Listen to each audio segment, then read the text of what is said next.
It's that time of year where some of us change our clocks, that back and forth of springing forward and falling back. But there's no great scientific reason why daylight saving time, also known as summertime, exists. You'd think if we were all very inconvenienced twice a year, there would be a good reason for it, but there's not. And polls show that 6 in 10 people want to stop changing the clocks altogether. So earlier this year in the US, the Sunshine Protection Act was passed by the Senate to stay on daylight saving time year round. In the UK, similar things have been proposed by politicians, but they haven't been passed into law. So you might think this is good, right? We all get an extra hour of sunshine in the evening, an extra hour of daylight after work. But it's not. The change would be detrimental to our health, and scientists and doctors passionately oppose it. They oppose daylight saving time in general, and also, and very passionately, the switch to permanent daylight time. So what on earth is going on? How does daylight saving time ruin our health exactly? And how does this affect you? The origin of daylight saving time is rife with myths, and the actual changing of the clocks back and forth isn't the real problem. The problem is being on daylight or summertime in the first place. It leads to a lot of lost sleep. And as you might know, as well as being a YouTuber, I'm actually a sleep researcher. So I want to share with you the story of daylight, sleep, and capitalism. This video is brought to you by my delightful patrons. Support me on Patreon and join our procrastination club on Discord with the links in the description. First of all, why do we even have daylight saving? So it's a pretty common myth that it was introduced for and by farmers. They lobby against it in pretty much every country around the world because, among other reasons, it upsets the cows. Daylight saving time was originally proposed by a Kiwi entomologist who wanted more time or more light to collect insects after work, and another British guy who loved to golf. So daylight saving time was first introduced in Europe and the US during World War I to conserve light and energy in the evening to kind of save on energy expenditure year round. The Germans did it first, and then everyone else followed. Since then, it was abandoned and then readopted, and it's been pretty much a permanent thing since the 1970s. But there is no good evidence that later daylight actually saves energy. People just use more heat in the mornings, they drive more when it's lighter later in the day, and long gone are the days where we're trying to conserve energy by turning lights off in the evening when we're all just blasting air conditioning all the time. It's so bad for the environment, but how good is aircon? So there is no true benefit of daylight saving or summertime other than, hey, maybe it's fun to do things after work, or it's kind of good for our mood and social life if it's lighter later in the day. So considering these kinds of vague reasons, it's surprising that daylight saving time still exists. It is a complete confusing mess. It is a patchwork all around the world, and the chaos of daylight saving is best illustrated in none other than Australia. Australia, as we call it, is a pretty big country that goes from a logical breakdown of time zones to a confusing, chaotic mess, because on daylight saving time, it moves to have 16 individual time zones. And because some states adopt it, but then some states and territories don't, individual time zones are split in two. Many people have pointed out that this is completely unhinged, and Australia needs a time zone intervention. A lot of us think that the main problem with daylight saving time is switching the clocks back and forth twice a year. And yes, that is a legit thing. The transition to daylight time in the spring increases fatal traffic accidents in the morning and workplace injuries and heart attacks. But that's not the main problem. The main problem is living in an artificial time that is mismatched with our natural circadian rhythms and the sun. I'm pointing at the window, that is the sun.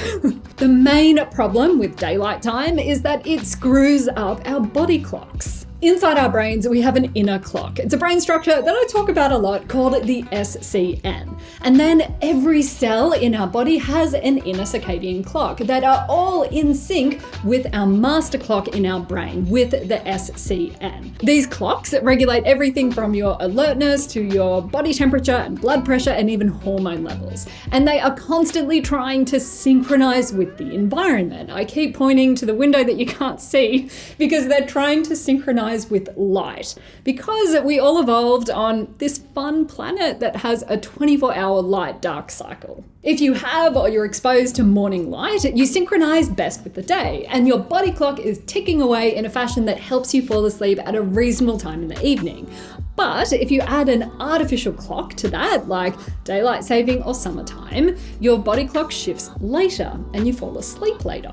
You can see how this happens in this awesome Guardian data visualization of how much daylight shifts into the late evening during daylight saving. So the obvious problem is lost sleep during daylight saving time. But that lost sleep has flow-on effects that a lot of us might not realize or even think about, because it affects all of those things that I mentioned earlier, like your hormones. Experimental studies have shown us that losing sleep actually decreases levels of hormones that make us feel full, increases other hormones that regulate our appetite, and makes us more likely to eat high-calorie foods. Which kind of explains why you eat like a T-Rex when you're jet-lagged. And over time, this can be really bad. Lost sleep can impact your heart health as well as your mood and well-being. And even though a lot of us don't want to admit it, standard time best matches our body's internal clock. As the American Academy of Sleep Medicine have said, the daily cycle of natural light and darkness is the most powerful timing cue to synchronize our body's internal clock.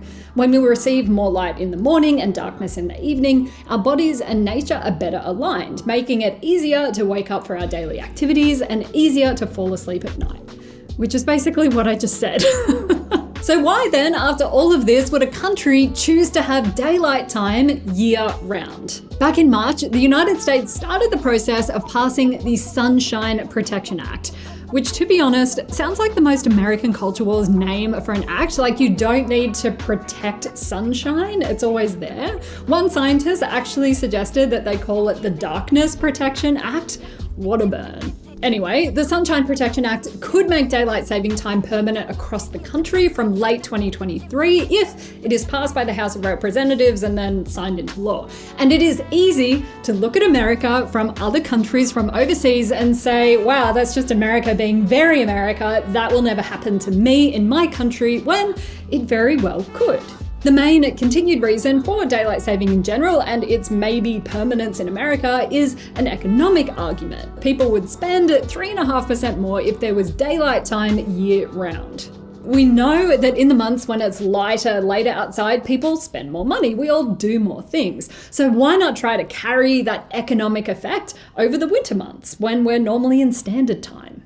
Honestly, this whole consumerism angle kind of helps explain why the US is one of the only countries considering the permanent change for now. Over time, there have been some unexpected influences that have kept daylight saving going, as well as lengthening the amount of time that it exists for during the year.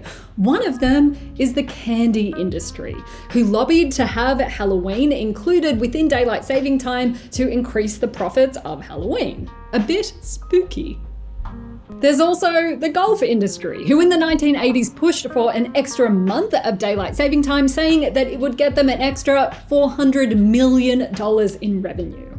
Which is an insane number, but keep in mind that in the US alone, golf generates $84 billion a year.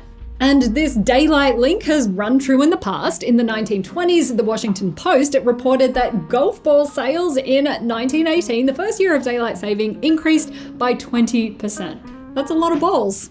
Not to mention that we all use more petrol or fuel when it's lighter later. One lobbying group estimated that US gas stations have added an estimated $1 billion in annual sales since a month was added to daylight saving in the 80s. And look, let's be honest, the reason why all of this is so complicated and why some of us do support daylight saving time is that all of these things are fun. Halloween is fun. Doing things after work is fun, even if it's collecting insects. The American Academy of Sleep Medicine doesn't recognize that daylight savings, it's a bit fun. But changing the time and setting an artificial clock for us to just have a little bit of fun at a huge public health expense is a dangerous precedent. It also means that people are going to work and school in the dark, and that in some places the sun is rising super late. And I can't emphasize enough how much scientists oppose this. Imagine a group of scientists who are really passionately opposing something, maybe they're holding up like protest signs or something like that, and keep that image in your mind, because I couldn't find one online to use. And this probably won't come as a surprise, but the lawmakers in the US who are pushing hard for these changes come from a state that would benefit greatly from none other than golf revenue. And when the golf industry is more influential than scientists and medical professionals, there's a problem. Not to mention that the health cost of lost sleep in terms of public health costs and even productivity would probably be more than this golf revenue, but it probably just doesn't seem as fun. Now, luckily, not every country is going down this path. For now, the EU voted to scrap time zone changes and stay on standard time. Mexico have done the same, and Japan, South Korea, China, Singapore, and Dubai have scrapped daylight saving time as well. But Australia and the UK are two countries that have flip-flopped back and forth about maybe staying on permanent daylight time. I mean, as we know, Australia is just chaotic. And I will also add that if BrainCraft was a country, you would prefer to stay on standard time. According to my YouTube poll, 54% of you would prefer to stay on standard time, which makes me kind of proud, supporting the science. And this is a little nerd side note, but I was kind of wondering, okay, I have 605,000 subscribers. How many poll votes would I need for this poll to be statistically representative of everyone who subscribes to my YouTube channel? Did the calculation, and it turns out I would need 384 responses. Got 723 in less than a day. Smashed it. So you could say statistically, BrainCraft subscribers want to stay on standard time. If you're upset about that, good. Let me know in the comments. Overall, daylight saving time is super weird and makes very little sense. It makes the most sense to have all of our clocks in sync. Your body clock, the clock, and sunlight on standard time. Changing the clocks and having an artificial clock so people can spend more and do more is just silly, when we know it is simply better to do less. Before you leave, I have a very exciting update, which is that everyone who subscribes to BrainCraft, everyone who is watching this video, can join the BrainCraft Discord. You can chat about these videos, upcoming videos. I post lots of video and BrainCraft related stuff, can't even say BrainCraft, in the main channel. If you would like to join the other channels, please support me on Patreon. I can't talk anymore. I have so much gratitude for my Patreon supporters. You have truly kept this channel going over the past few years while I have been doing science research, which I'll talk about more soon, in addition to doing this channel. If you are a patron, you can also join the Procrastinators Club. All of the links are down in the description. Thank you and have a sunny day.